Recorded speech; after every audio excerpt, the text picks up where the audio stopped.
من الشیطان الرجیم بسم اللہ الرحمن الرحیم۔ آج 1 مارچ 2026 ہے۔ نبی اکرم صلی اللہ علیہ وآلہ وسلم کے علم سے متعلق احادیث جو ہیں وہ ہم پڑھ رہے تھے، تو وہیں سے آگے جاتے ہیں۔ امام بہقی جو متوفی ہیں 458 ہجری، تو حضرت عبداللہ بن حوالہ رضی اللہ تعالی عنہ سے انہوں نے رسول اللہ صلی اللہ علیہ وسلم سے روایت کی کہ آپ صلی اللہ علیہ وسلم نے فرمایا، جو تین باتوں سے محفوظ رہا اس نے نجات پائی۔ صحابہ رضی اللہ تعالیٰ عنہم نے عرض کیا، یا رسول اللہ صلی اللہ علیہ وسلم وہ کیا باتیں ہیں؟ فرمایا، میری رحلت ہے۔ پہلی چیز میری رحلت، یعنی اس وقت جب میں رحلت کر جاؤں تو لوگ گمراہ ہو جائیں گے، تو اس وقت اگر کوئی بچ گیا تو اللہ تعالیٰ اس کو پھر بچائے گا۔ ایک میری رحلت، دوسرا اس خلیفہ کا قتل ہے جو حق پر قائم رہ کر جان دے دے۔ جو تین باتوں سے محفوظ رہا اس نے نجات پائی۔ وہ تین باتیں کیا ہیں؟ پہلی میری رحلت ہے، اور دوسری اس خلیفہ کا قتل ہے جو حق پر قائم رہ کر جان دے دے۔ حق پر قائم رہ کر جان دے دے۔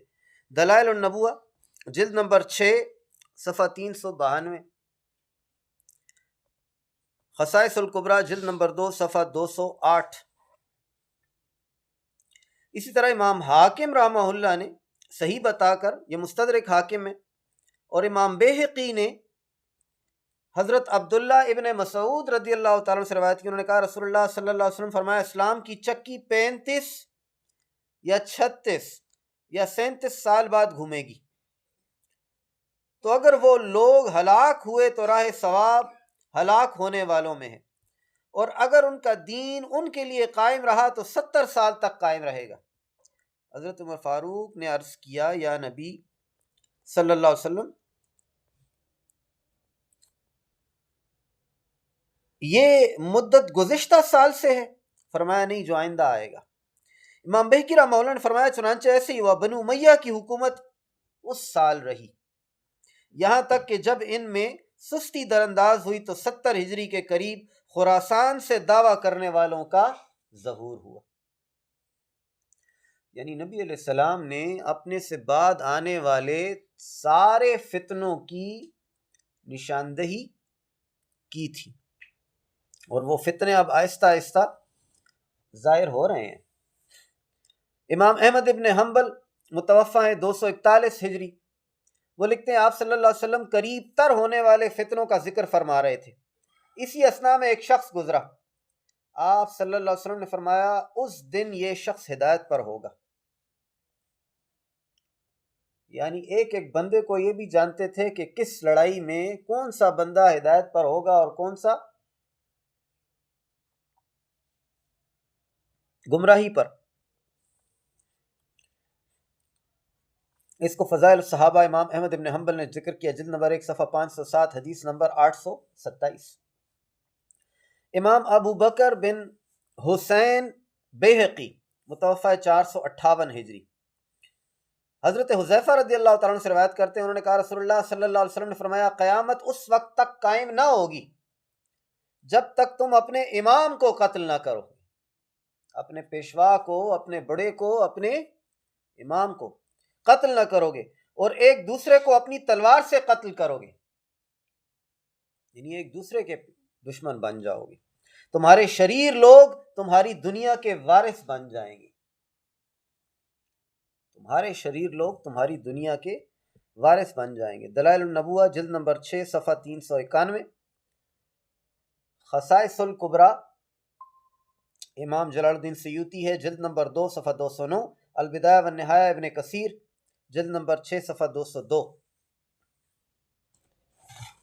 بہرحال امام جلال الدین سیوطی رحمہ اللہ 911 ہجری، اس کو امام مسلم نے اپنی صحیح میں روایت کیا ابی حمید رضی اللہ تعالیٰ عنہ سے کہ ہم رسول اللہ صلی اللہ علیہ وسلم کے ہمراہ نصرانیوں کے حملے کی خبر سن کر تبوک کی طرف روانہ ہوئے۔ دوران سفر وادی قرا میں ایک خاتون کے باغ کے پاس سے گزرے۔ سرور کونین صلی اللہ علیہ وآلہ وسلم نے فرمایا تم اس باغ کی کھجوروں کا تخمینہ لگاؤ۔ ہم نے تخمینہ لگایا۔ حضور صلی اللہ علیہ وسلم کا اندازہ 10 وسق تھا۔ اس عورت نے سے کہا تم اپنی کھجوروں کا ناپ تول کر لینا اور ہم انشاءاللہ تمہارے پاس واپس آئیں گے۔ ہم میدان تبوک میں تھے۔ ایک روز آپ صلی اللہ علیہ وسلم نے ارشاد فرمایا آج رات میں شدید ہوا اور سخت جھکڑ چلیں گے، اور ساتھ میں فرمایا کہ یہ آندھی کسی منافق کی موت کی علامت ہے۔ جب ہم مدینہ میں پہنچے تو معلوم ہوا کہ منافقین کا پیشوا مر چکا تھا۔ تو یہ دنیا میں جب کوئی آفتیں آتی ہیں تو یہ آفتیں بہت ساری ایسی بھی ہوتی ہیں جو خاص خاص لوگوں کے لیے آتی ہیں۔ جیسے اس حدیث میں جب وہ آندھی اور طوفان آیا تو نبی علیہ السلام نے کہا کہ آپ لوگوں کو پرواہ نہ کریں، یہ ان کے لیے آیا ہے۔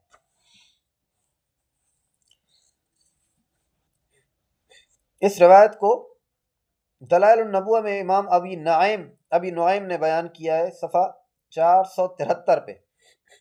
خصائص الکبریٰ میں جلد نمبر 1 صفحہ 458۔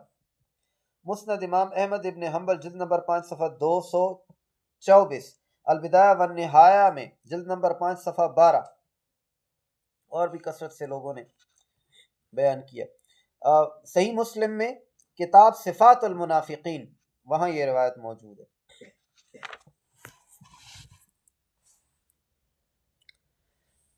یہ ایک دوسری روایت میں ابن حشام جو ہیں متوفہ 213 ہجری، وہ لکھتے ہیں حضور صلی اللہ علیہ وسلم نے فرمایا اس آندھی سے نہ ڈرو، یہ آندھی ایک بڑے منافق کی وجہ سے چلی ہے۔ اور جب صحابہ کرام مدینہ طیبہ پہنچے تو انہوں نے رفاع بن زید کی موت کی خبر سنی جو بنی قینقاع سے تعلق رکھتا تھا۔ یہ یہودیوں کا ایک سردار تھا اور منافقوں کی پناہ گاہ تھا، اور یہ اسی دن مرا تھا جس روز آندھی چلی تھی۔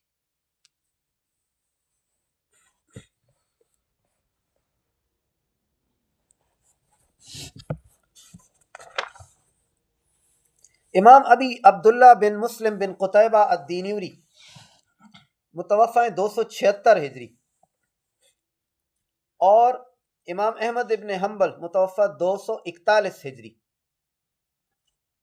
امام محمد بن اسحاق رحمہ اللہ نے بیان کیا کہ جس شخص نے اکرمہ رحمہ اللہ سے سنا، اس نے مجھ سے یہ حدیث بیان کی کہ اکرمہ رحمہ اللہ نے حضرت ابن عباس رضی اللہ تعالیٰ عنہ سے روایت کرتے ہیں کہ جس شخص نے جنگ بدر میں عباس بن عبد المطلب کو گرفتار کیا وہ ابو الیسر کعب بن عمرو تھے۔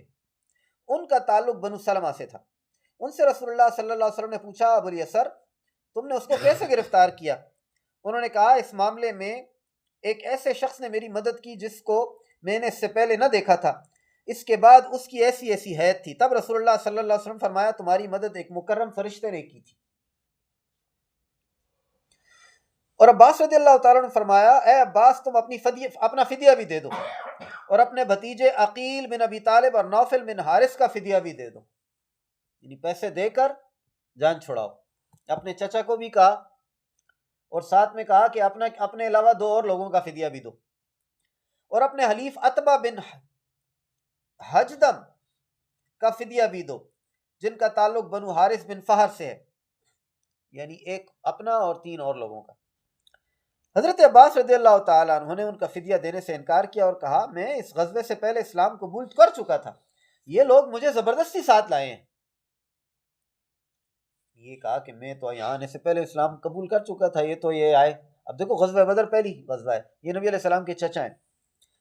آپ نے فرمایا اللہ تمہارا معاملے کو خوب جاننے والا ہے، اگر تمہارا دعویٰ برحق ہے تو اللہ تعالیٰ تم کو اس کی جزا دے گا، لیکن تمہارا ظاہر حال یہ ہے کہ تم ہم پر حملہ آور ہوئے، سو تم اپنا فدیہ ادا کرو۔ اس وقت تو سامنے سے آئے ہو نا۔ اور رسول اللہ صلی اللہ علیہ وسلم نے اس سے 20 اوقیہ سونا بطور مال غنیمت وصول کر چکے تھے۔ حضرت عباس نے کہا یا رسول اللہ اس 20 اوقیہ سونے کو میرے فدیے میں کاٹ لیں۔ یہ وہ مال تھا جو اس وقت ان کے ساتھ تھا، تو وہ تو مال غنیمت میں آ گیا نا۔ آپ نے فرمایا نہیں، یہ وہ مال ہے جو اللہ نے ہمیں تم سے لے کر دیا ہے، یہ تو تم مجھے نہیں دے رہے ہو، یہ تو تم ہمارے قبضے میں آئے ہو، تمہارے پاس سے یہ چیز ملی ہے، تمہارے غنیمت ہے۔ عباس رضی اللہ تعالیٰ نے کہا میرے پاس اور مال تو نہیں ہے۔ رسول اللہ صلی اللہ علیہ وسلم فرمایا وہ مال کہاں ہے جو تو نے مکہ سے روانگی کے وقت ام الفضل کے پاس رکھا تھا؟ فضل ان کے بیٹے کا نام ہے، فضل ابن عباس۔ نبی علیہ السلام کی رحلت جب ہوئی تو آپ کی قبر مبارک میں 3 لوگ اترے تھے، ان میں ایک فضل ابن عباس بھی تھے، ایک آپ کے غلام تھے شقران، اور ایک عبداللہ ابن عباس۔ یہ 3 لوگ آپ کی قبر میں اترے تھے۔ اچھا، تو ام الفضل کے پاس رکھا تھا، اس وقت تم دونوں کے پاس کوئی اور نہیں تھا، اور تم نے یہ کہا تھا کہ اگر میں اس مہم میں کام آ گیا تو اس مال میں سے اتنا فضل کو دینا، اتنا قسم کو دینا، قسم قاف سے میم، وہ بھی حضرت عباس کے بیٹے کا نام ہے، اتنا عبداللہ کو دینا۔ تب عباس رضی اللہ تعالیٰ نے کہا اس ذات کی قسم جس نے آپ کو حق دے کر بھیجا، میرے اور ام الفضل کے سوا اس کو کوئی نہیں جانتا، اب مجھے یقین ہو گیا ہے کہ آپ اللہ کے رسول ہیں۔ اس وقت جھوٹ بول رہے تھے، تو نبی علیہ السلام نے ان کے گھر کی بات ان کو بتائی کہ وہ جو مال تو ادھر اپنی بیوی کو دے کر آیا ہے، اور کہا کہ اگر میں کام آ گیا تو یہ ان سب میں بانٹ دینا، وہ منگواؤ نا۔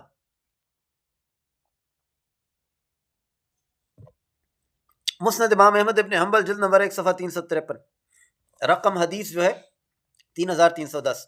دلائل النبوہ امام بے کی جلد نمبر 3 صفحہ 143، تفسیر کبیر جلد نمبر 5 صفحہ 513، فتح القدیر، یہ امام شوکانی کی ہے۔ یہ امام شوکانی جو ہیں یہ غیر مقلد ہیں، ابن تیمیہ کے شاگرد ہیں، شاگرد تو نہیں، بہت بعد میں آئے ہیں۔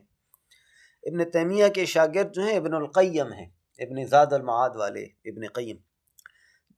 ابن کثیر بھی ان سے متاثر تھے، اور یہ بھی انہی سے متاثر تھے، جلد نمبر 2 صفحہ 328۔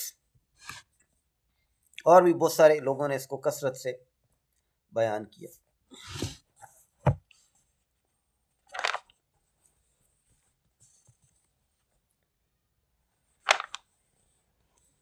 بہت ساری روایات میں بڑی تفصیل کے ساتھ اس ساری بات کا ذکر ہے کہ نبی علیہ السلام کو پہلے سے پتہ چل گیا۔ اچھا، امام محمد بن سعد یہ طبقات ابن سعد میں لکھتے ہیں کہ عبداللہ بن حارث بن نوفل رضی اللہ تعالیٰ عنہ بیان کرتے ہیں کہ نوفل بن حارث بدر میں گرفتار کیے گئے۔ اب وہ دوسرے نوفل بن حارث، یہ تو حضرت عباس تھے، اب نوفل بن حارث کی بات۔ تو ان سے رسول اللہ صلی اللہ علیہ وسلم فرمایا اے نوفل اپنی جان کا فدیہ دو۔ عرض کیا یا رسول اللہ میرے پاس تو کچھ بھی نہیں جس سے میں اپنی جان کا فدیہ دوں۔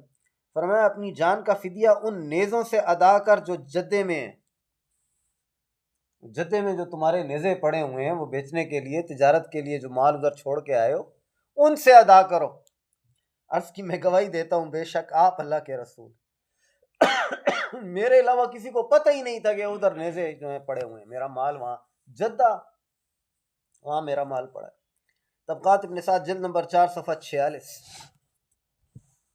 ذخائر العقبہ فی مناقب ذوی القربہ صفحہ 243، اور بھی کثرت سے لوگوں نے اس کو بیان کیا ہے۔ الاستیاب فی معرفت الاصحاب، ذکر نوفل بن حارث جلد نمبر 4 صفحہ 1512، سبل الہدی والرشاد، غزوہ بدر الکبریٰ جلد نمبر 4 صفحہ 69۔ بس اتنے کافی ہیں۔ امام بیہقی رحمہ اللہ نے اور ابن مندہ نے من طریق ابن اسحاق، ابن اسحاق جو ہیں یہ پہلی نبی علیہ السلام کی جو سیرت کی کتاب لکھی وہ ابن اسحاق نے لکھی ہے، متوفہ 150 ہجری۔ سب سے پہلی سیرت کی کتاب سیرت ابن اسحاق ہے، اس سے پہلے کوئی سیرت کی کتاب نہیں لکھی گئی۔ اور پھر دوسری جو بڑی کتاب لکھی گئی ہے سیرت پہ وہ پھر ابن ہشام ہے، وہ 180 ہجری۔ تو یہ دونوں نے طریق ابن اسحاق حدثنی یزید بن رومان و عبداللہ ابن ابی بکر ان رسول اللہ صلی اللہ علیہ وسلم بعث خالد بن ولید العقیدر۔ یزید بن رومان اور عبداللہ ابن ابی بکر سے مروی ہے کہ نبی اکرم صلی اللہ علیہ وسلم نے حضرت خالد بن ولید کو دوما کے حکمران عقیدر کی طرف بھیجا۔ عقیدر نصرانی تھا، حضور صلی اللہ علیہ وسلم نے پیشگوئی فرمائی کہ تم اسے اس حالت میں پاؤ گے کہ وہ جنگلی گائے کے شکار میں مصروف ہوگا، یعنی جاؤ اور وہ تمہیں جب ملے گا تو اس وقت وہ جنگلی گائے کا شکار کر رہا ہوگا، پہلے سے کہہ کے بھجوا دیا۔ حضرت خالد بن ولید روانہ ہوئے یہاں تک کہ قلعے کے اتنے قریب پہنچ گئے جہاں سے آدمی نظر آ سکتا تھا۔ رات چاندنی تھی۔ عقیدر اپنی بیوی کے ہمراہ قلعہ کی چھت پر تھا۔ اسی اثناء میں ایک جنگلی گائے قلعہ کے دروازے کے ساتھ سر ٹکرانے لگی۔ عقیدر کی بیوی نے اس سے کہا آپ نے کبھی ایسا منظر دیکھا ہے؟ اس نے کہا نہیں۔ اس کی بیوی نے کہا کیا اس طرح کے شکار کو چھوڑا جا سکتا ہے؟ یعنی خود گھر کے دروازے کے اوپر آ کر دستک دے رہا ہے، کھولو دروازہ، کھینچ لو اس کو اندر۔ عقیدر نے کہا نہیں، یہ کوئی یہ موقع ہاتھ سے ضائع نہیں کر سکتا۔ وہ قلعہ کی چھت سے نیچے آیا، حکم دیا کہ گھوڑے پر زین رکھی جائے، پھر اس پر سوار ہوا۔ اس کے ہمراہ اس کے گھرانے کے چند آدمی تھے، وہ اپنے شکار کے لیے روانہ ہوئے تو نبی اکرم صلی اللہ علیہ وسلم کے قافلے سے ان کی مدبھیڑ ہو گئی۔ این اسی وقت وہ گائے کے اوپر حملہ کرنے والے تھے، وہ قافلے والے ان سے ملے، جیسا نبی علیہ السلام نے بتایا تھا ویسی حالت میں۔ انہوں نے اسے گرفتار کر لیا، اس کے بھائی حسان کو قتل کیا جس پر دیباج کی سنہری قبا تھی۔ حضرت خالد بن ولید نے اسے چھین کر رسول اللہ صلی اللہ علیہ وسلم کی خدمت میں عقیدر کے ہمراہ بھجوا دیا۔ ابن اسحاق رحمہ اللہ کہتے ہیں کہ عقیدر کو لے کر نبی اکرم صلی اللہ علیہ وسلم کی خدمت میں حاضر ہوئے تو حضور نبی اکرم صلی اللہ علیہ وسلم نے انہیں جاں بخشی فرمائی اور جزیہ پر صلح کی، پھر انہیں رہا کر دیا۔ اور بنو طے کے ایک شخص بجیر نے اس واقعے کو ذکر کیا، وہ آگے اشعار ہیں اس کے۔ حجت للعالمین فی معجزات سید المرسلین جلد نمبر، یہ ایک ہی جلد ہے، صفحہ 353۔ نسیم الریاض فی شرح شفا القاضی ایاز جلد نمبر 4 صفحہ 212۔ دلائل النبوہ امام بیہقی جلد نمبر 5 صفحہ 250۔ خصائص الکبریٰ جلد نمبر 1 صفحہ 461۔ دلائل النبوہ ابی نعیم صفحہ 478۔ بس ٹائم زیادہ ہو گیا ہے، آج کے لیے اتنا کافی ہے۔ میں نے تو ذرا